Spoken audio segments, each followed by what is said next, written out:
Hey, everybody, welcome to Crackpot, the podcast where each and every week we dive into a different conspiracy theory and we discuss the merits or the demerits of each. We're your hosts. I'm Tim. And I'm Zach. And I'm Tim. Dude, for a minute there at the lead, and I thought you were going to do like a Jack Kennedy impersonation. I am Tim. Yeah, nice. All right. Channeling Jack Kennedy. Thank you. It's that time of the year. Yeah, maybe we should do another Kennedy episode. Huh? Well, actually, yeah, because I think something happened last week, a little presidential election or something. Yeah, that's all wrapped up now. It's all wrapped up at time of recording. No questions or concerns at all. That's good to know.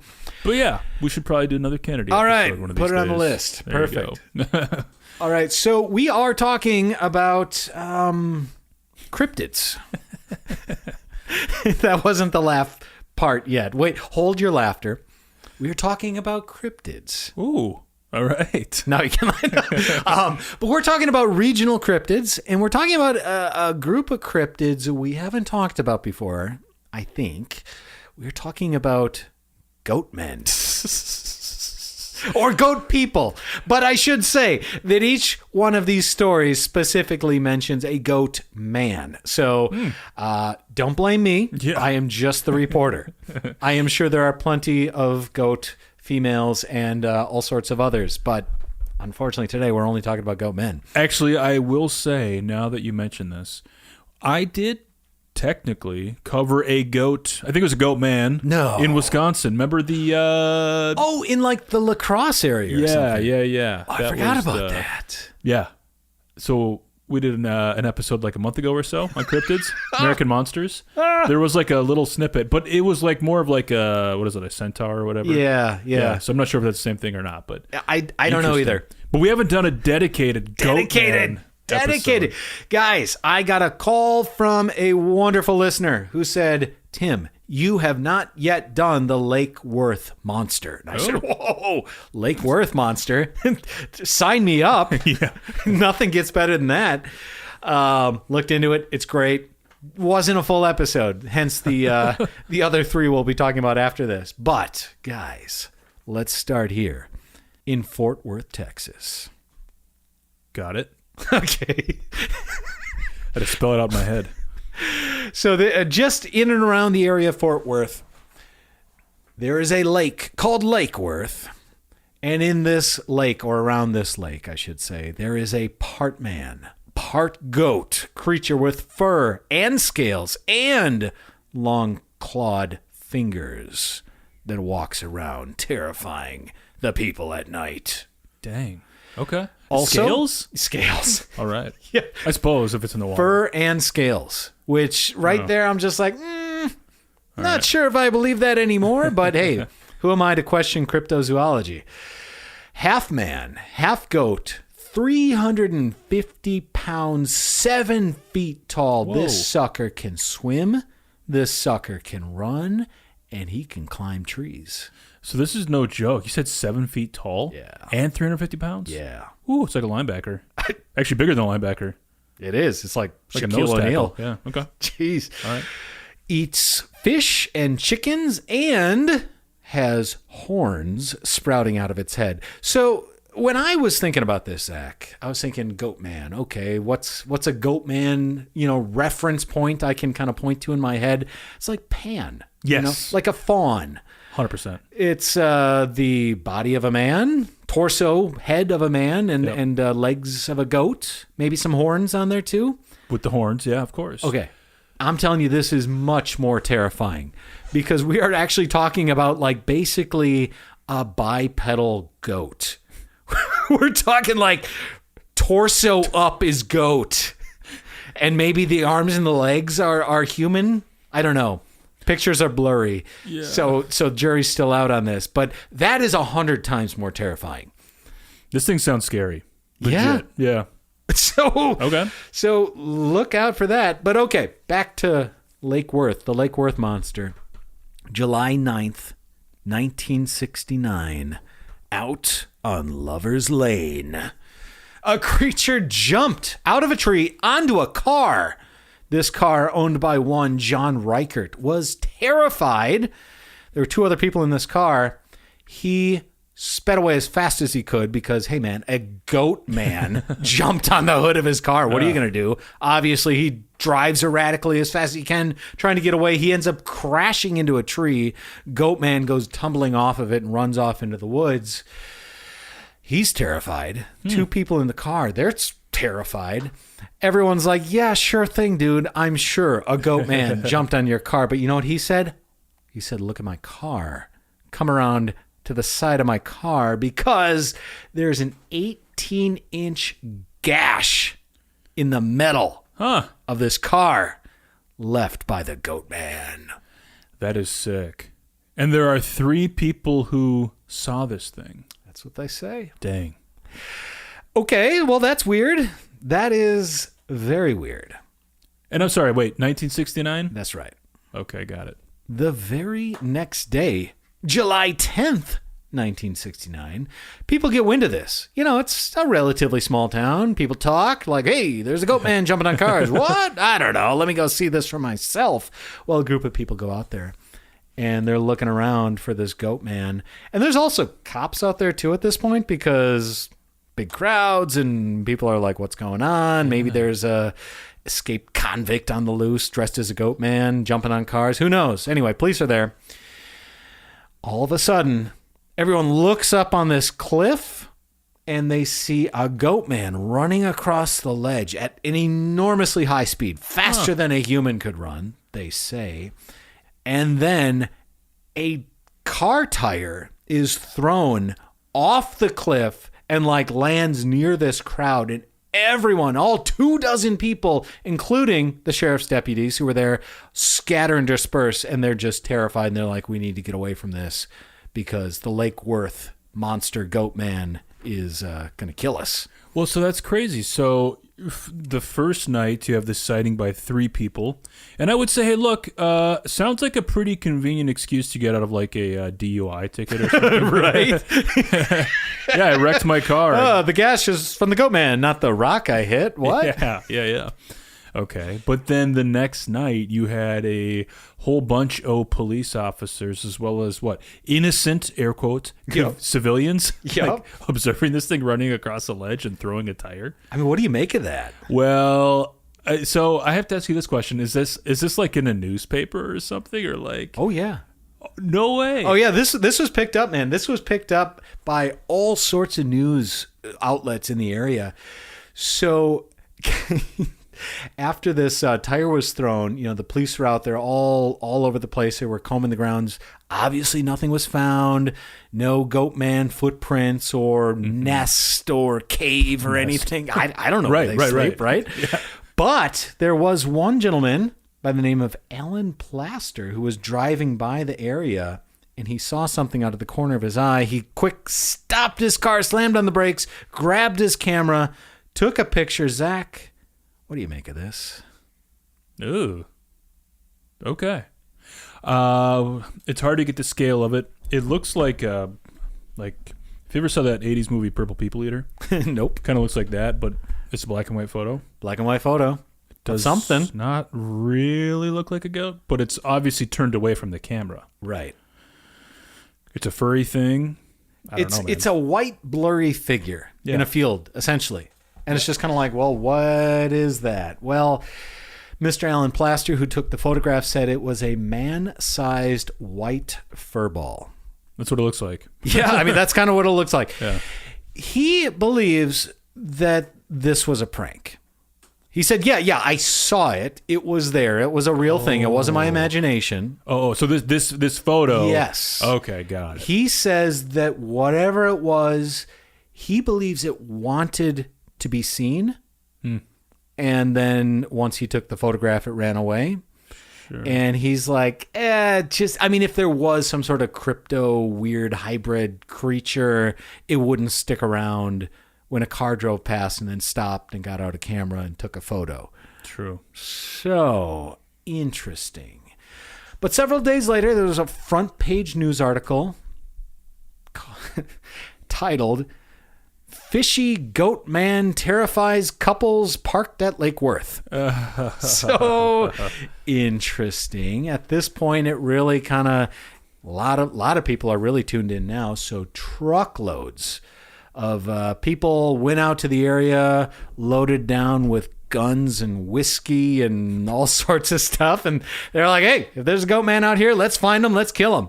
This will be a fun Friday night. You know what else are you gonna do in the Dallas Fort Worth area anyway? I mean, seriously, right?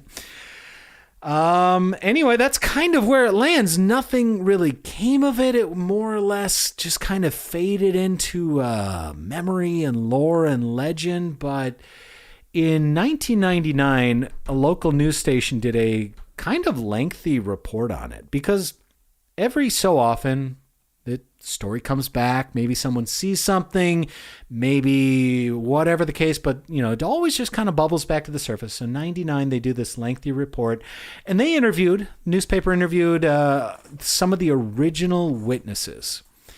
And there were some high school students who admitted to dressing up in a gorilla suit and running around the lake trying to scare people.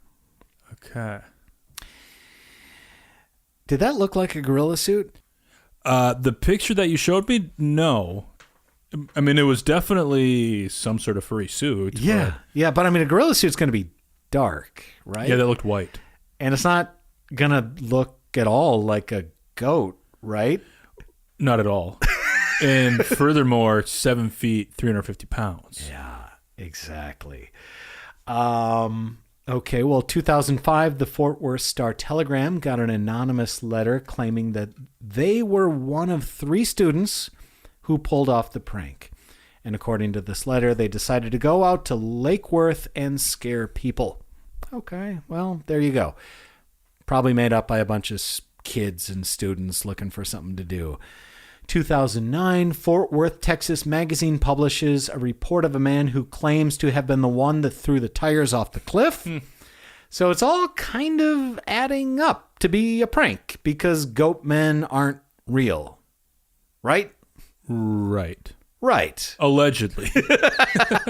Till we can find one. Till we can prove that negative. No, but what's interesting, okay, so to come back to the photograph, it doesn't look like a gorilla. It's, I don't know, it's big and it's white. Gorillas aren't big and white. They say that they were running around the area, kind of scaring people. Well, anyone that's been to this park will tell you that there aren't many trails per se. It's just like it's heavily wooded. Like you can't run through the area. Oh, okay. Unless you're like a deer or a bear or something that lives there and you know how to navigate this topography. So that's kind of weird. And it would be extra hard to run around this area with a giant gorilla or goat costume on. I would have to assume. Presumably, yes. Yeah, I don't know. I mean, that's kind of where it's left. You got a bunch of people who have anonymously claimed to be the goat man or men over the years. And some people that say, well, doesn't necessarily check out. But yeah, nevertheless, there is still a Lake Worth Monster Bash held every October. So we can go down and maybe get some boots on the ground reporting for ourselves here next year, perhaps. So I'd be interested too if there had been any more recent, kind of sightings. It doesn't sound like it. Doesn't sound like it. No. Okay. So I'd be more inclined on this one than to believe. Okay, given the fact that it was a known lover's lane. Of course, in high school, people are pranking each other all the time. I'd be a little bit more inclined to say that maybe this was a hoax. Maybe, perhaps. But the 7 foot, 350 pound thing is legit. Right? That's crazy. It is crazy. Also, what did the guy see when the thing jumped on his car? Yeah. That's weird. All right. Well, let's go over a bit to the east and to the north to Louisville, Kentucky. We're going to go talk about the Pope Lick monster. I think I might have heard of this before. It's hard not to remember a name like the Pope Lick monster. Right. How do you even say that with a straight face? Who even comes up with that? So, in 1988, just outside Louisville, Kentucky, there is a creek called the Pope Lick Creek. There's a bridge going over the Pope Lick Creek. And apparently, allegedly, on this bridge, there lives a Goatman. All right. So this bridge, to just kind of give you an idea of it, it is a 772-foot long trestle bridge that is 90 feet in the air, and it's a rail bridge, and it's still active. Okay. So just kind of picture that as what it is. So as the legend goes, the Goatman will use either his hypnotic powers to lure unsuspecting victims onto the bridge, or he will use voice mimicry to lure people onto the bridge, maybe sounding like a lost child or a woman in distress or someone that you say to yourself, I must go out onto this 772-foot long active railway where there's a haunted Goatman living on it and save this poor person. Interesting. Okay. But some say that the Goatman jumps down on you when you're passing on the bridge. Some say it chases people on the bridge with a bloody axe. Ooh. And some say that its appearance is so frightening that just the mere sight of it will force you to jump to your death. Oh, okay. One of those. Yeah. All right. I don't know. What are your thoughts? Well, railroad bridges are always creepy. 100%. They're usually haunted. I think, yeah. So I will say right now, the hammer of justice is falling squarely on this side of, I believe this. This isn't a hoax. This isn't an urban legend. No, well, the other thing, too, is you hear about this. Like, so taking away the whole Goatman angle. Yeah. You know, it's almost like the Will o' the Wisp or whatever. It's like things shit. like calling you out into dangerous places. Yeah. You know, mimicking the cry of a baby. Mm-hmm. Oh, I got to go save that baby. Mm-hmm. You know, the cry of a woman or a child or something. It's like, yeah, because no other reason. Like, you wouldn't go out there normally, I assume. You wouldn't think so. Yeah. You wouldn't think so. Okay. Well, there are some theories abound as to what this Goatman is or where it came from, or the origin story, I should say. Okay. So we got 3 different possible scenarios. You can tell me which one you want to subscribe to, because I think they're all great, and I think they could all be true. First one, there was a circus freak who was on a circus train that was traveling from one town to the next, and there was an accident on the train tracks that day on the bridge. And when they got all the cars back together and got them all back on the tracks, they noticed that the car with the Goatman in it was empty. Okay. Now, I feel like that whole like circus train crash thing has happened elsewhere too, where like animals got loose. Yeah. So, I mean, maybe. Who am I to say that a Goatman didn't escape from a train crash on a bridge? Okay. Second one, kind of along the same lines, but take the circus out of it. There was a train that was basically moving a monster, a cryptid that was captured, let's say by the government, let's say by the men in black. There we go. Okay. Taking it from point A to point B, but again, it got derailed or something, and this monster was able to escape on the bridge and then stayed also on the bridge, never to leave. Slightly less believable, nonetheless plausible. Okay. The third and final theory is that the Goatman is a reincarnated farmer who sacrificed goats for satanic powers.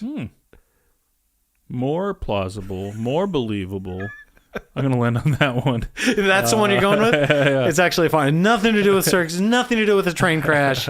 It was actually just some poor farmer who was trying to get satanic powers by sacrificing goats, and it all went awry somehow. Some Faustian bargain, perhaps. Indeed.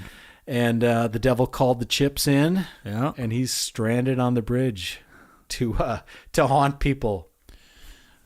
That's interesting. Yeah.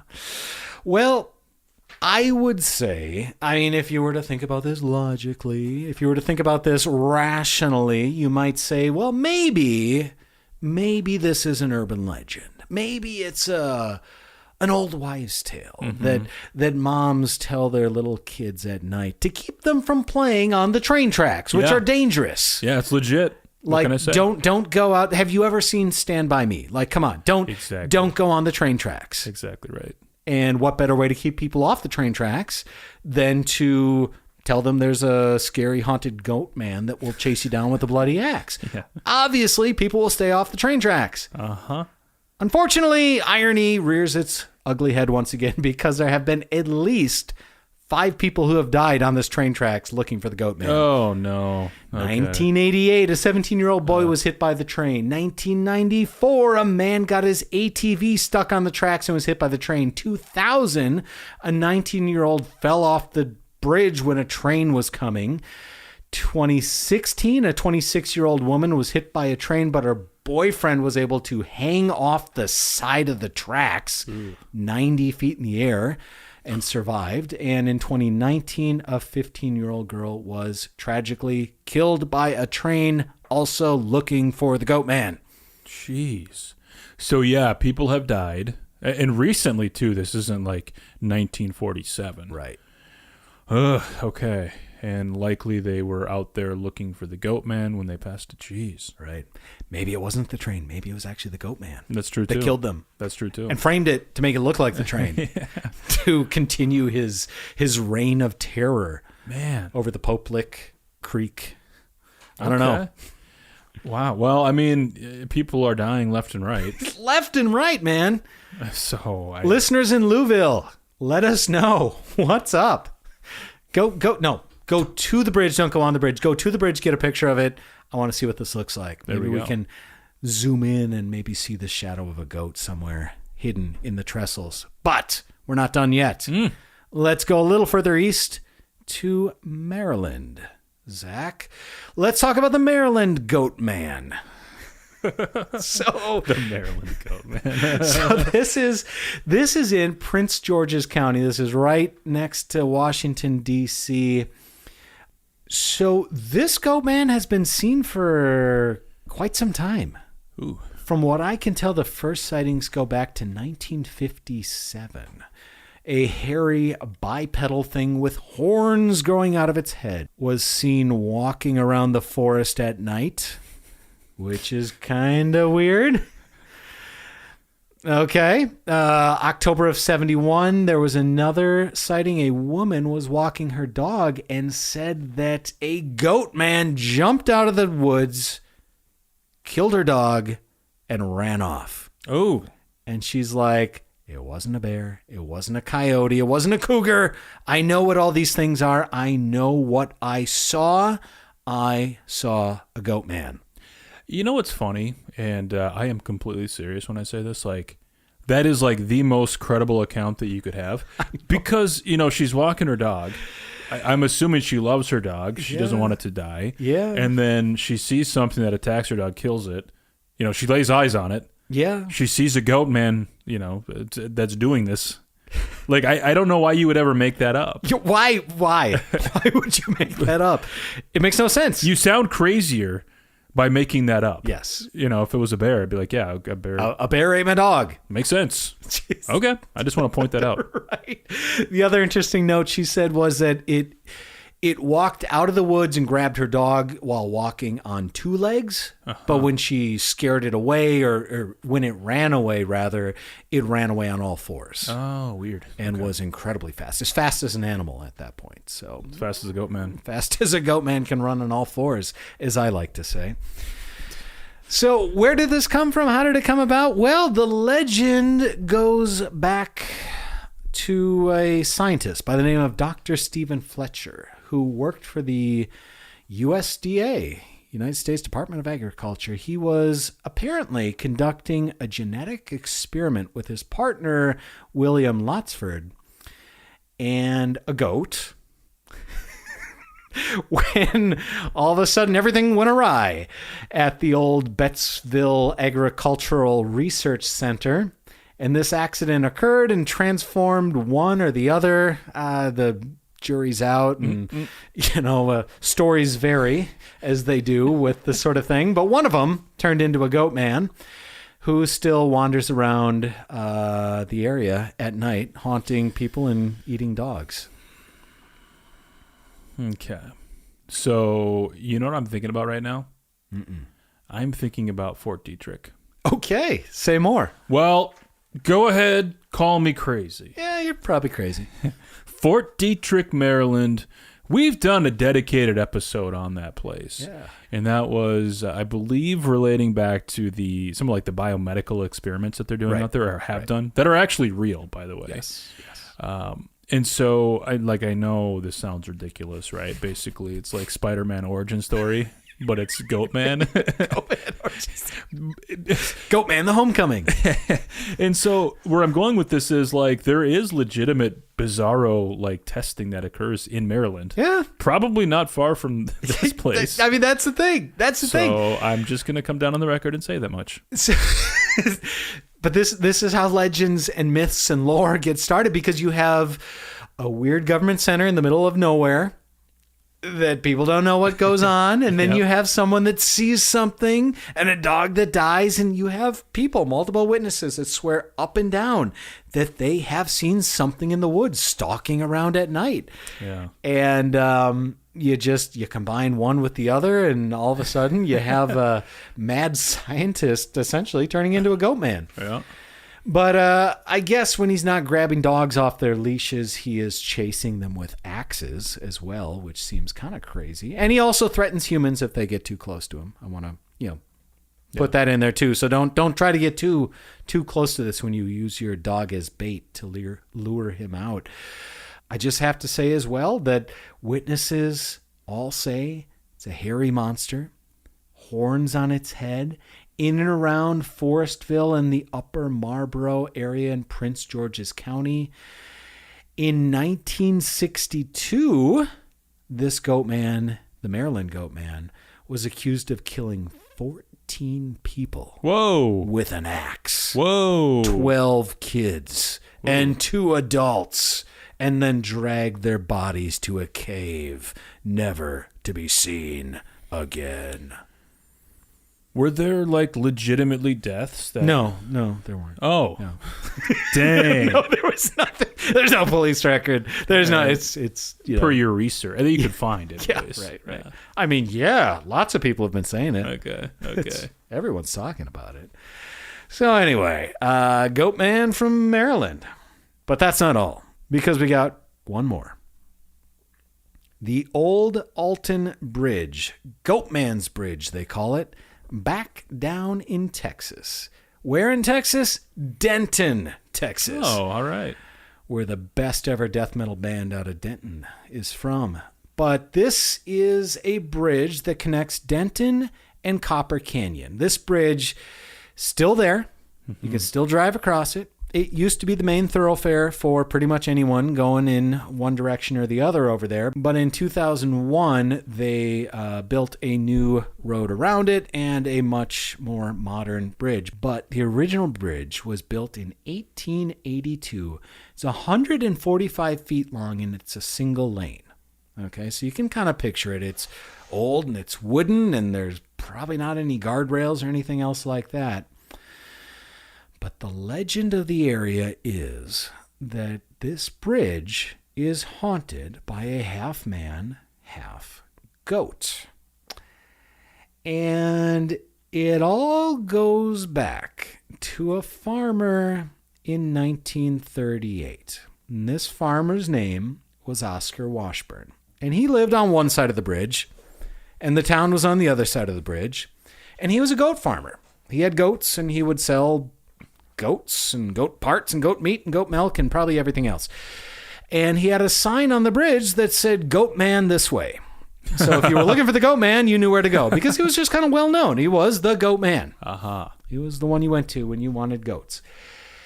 Well, the thing about this is Oscar Washburn was an African American, and some of the people in Denton, Texas in 1938 did not like that an African-American farmer was having a level of success. Mm-hmm. So some people got together and put some white robes on and some big pointy white hats, and they decided to go take care of this guy once and for all. Jeez. So they turned off their headlights, and they crossed the bridge, and they grabbed him from the house, and then they took him back to the bridge, and they put a noose around his neck, and they threw him off the side. But when they brought the rope back up, it was empty. They looked over the side, and they didn't see him in the water. They didn't see him anywhere. And they're like, okay, well, let's just assume he's dead. And then they went and they killed his entire family. But as the legend goes, he still haunts that bridge to this day, wreaking havoc on those who do not turn their headlights on when they cross the bridge. So there's two ways you can summon this Goatman. You can either knock on the steel bridge 3 times at midnight, and he will appear and probably kill you with an axe.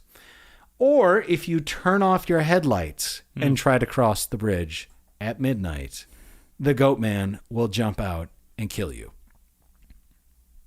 Always at midnight, too. Yeah, what's up with that? Dark, I suppose. I suppose. Well, okay, couple of thoughts here. Number one, that's actually a really sad story. Yeah, it is. The clan sucks, and this is just bad. It's all bad. However, I'm not making this up. I will say that of all the goat people that we just talked about, this would be the one that I'd be most likely to believe, just purely from a paranormal standpoint. Okay, and this would be just purely like the ghost of this person or something like that. Like, I know how bonkers that sounds. Like, it's okay. I'm just saying, within the world of Goatmen, this is the one I would believe. Okay. No, yeah. A tragic death. You're right. He was literally calling himself the Goatman, right? Yes. And yeah, I mean, you got an old bridge and a mystery around it.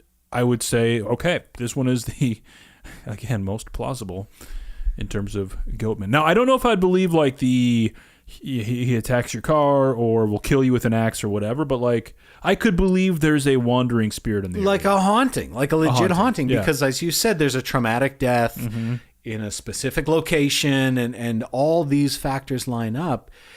If I were to just say this happened and there's a ghost that is seen every so often walking across the bridge, you'd be like, yeah, I believe it 100%. Yeah. Oh, absolutely. But you add the word Goatman into it. It's like, well, I don't know. What are we actually talking about at this point? 100%. But yeah, I don't know. I mean, what's interesting, I mean, look, I'm just going to come out on the record and say point blank, I don't believe in Goatmen or people or anything. I just can't. I have to draw the line somewhere, and Goatman is where I draw it. But nevertheless, it's interesting that these people say that they see these figures, you know, with the horns and the goat faces. And apparently, I forgot to mention this Alton Bridge Goatman, the one we just talked about. He has red glowing eyes. They always do. Yeah, like, come on. See, this is the thing that bothers me too, which is, okay, as you pointed out, you know, like you have a trend. You have a bunch of people seeing kind of the same thing. And I mean, it's like, are they all making it up? Did they all just hallucinate, you know, when they saw whatever this was? I mean, maybe you see something and you truly don't know what it is. And it truly does look like a Goatman, but it's, you know, a tree and branches and, you know, a shadow or a something. shadow or a deer or something. I mean, to make the leap and say that it's a Goatman is kind of a stretch. Agreed. But who knows? No, I mean, apparently there's Goatmen in pretty much every state. So if I didn't mention yours, please let me know, and we'll do a Goatman Part 2 roundup of all the other Goatmen in and around the great United States of America. But Goatmen, of course, didn't originate here, Zach.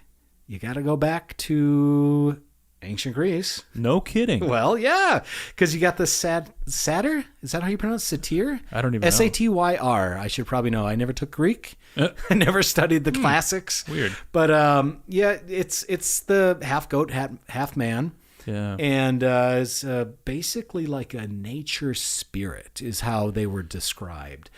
And the early early versions of this satyr or satyr, whatever, however you pronounce it, looked more almost like a half horse, half man. But as it kind of evolved over the centuries in ancient Greece, we're talking, it turned into more of a goat type person. For whatever reason, I couldn't tell you. But they're associated with a love of wine, music, dancing, women, the finer things in life, you know? Yeah. I mean, look at Pan. I was going to say it's basically Pan, right? It's Pan. Pan, you know, is a faun of sorts, similar to this satyr. You know, they are also from ancient Greece, but it, you know, rolls into the ancient Roman myth and mythology as well. And again, more goat, less human kind of thing. But yeah, it's this idea of this hybrid crypto creature has been around for ages and ages and ages. We shouldn't be surprised if it starts poking its horned head up around these parts, I guess. Dude, that is crazy. That's really interesting. Yeah. So what gives? I don't know, man. So I would say like the very first one, this was the Worth monster, right? Yep. I'm not inclined to believe that one. It's wild. That one's wild because of all the news accounts and the witnesses. Exactly. But it does seem to be a legit hoax. The second one in Louisville, Public monster, pretty famous. Yeah. I mean, if it's a hoax, it's really famous. So that's cool. Yeah. Third, Maryland. Yep. What to me sounds credible about that, like I said earlier, you had the owner of the dog. Like, I can't think of a reason why you'd make that up. Unless it was a case of mistaken identity. What identity is mistaken? Like, who do they? Mangy Bear? I don't know. Okay, sure. Yeah. Mangy Bear walked out and sure. And this last one, Denton, Texas, I would say actually of all the ones I'd believe, just for the sake of like, you know, paranormal apparition type stuff. Yeah. Whether it's a monster with red eyes and an axe, I really couldn't say, but I would say I could believe it's haunted. Yeah, I mean, I know we have listeners in all of these locations, so seriously, guys, if you have any more insight into these, let us know. And if you have a goat man in your part of the woods... in your life. have them call the listener line. Oh, yeah, baby. Yeah, other than that, I keep these ideas coming, guys, because I wouldn't have thought of this myself, and I appreciate it. All right, well, hey, guys, if you didn't know already, we do have a Patreon. And on that Patreon, you can get all of our shows ad-free and an additional show every single week. That's right, folks. Patreon.com/crackpotpodcast. Check it out. $3-5-7 a month. You can get, as Tim said, access to the show, our entire archive. And also, folks, we really appreciate the support, and we really need it because we're going through some changes here at Crackpot HQ, branching out into some new things, and the more support you guys can give us, like, the better. It just really helps. So thanks to everyone who's contributed, and if you're thinking about it, throw a little change in the old hat, and we'd thank you kindly. All right, and if you haven't already, please head on over to our podcast and rate, review, subscribe, tell your friends, tell your neighbors, tell your local goat people about our podcast, and we will see you next week. Thanks, everybody.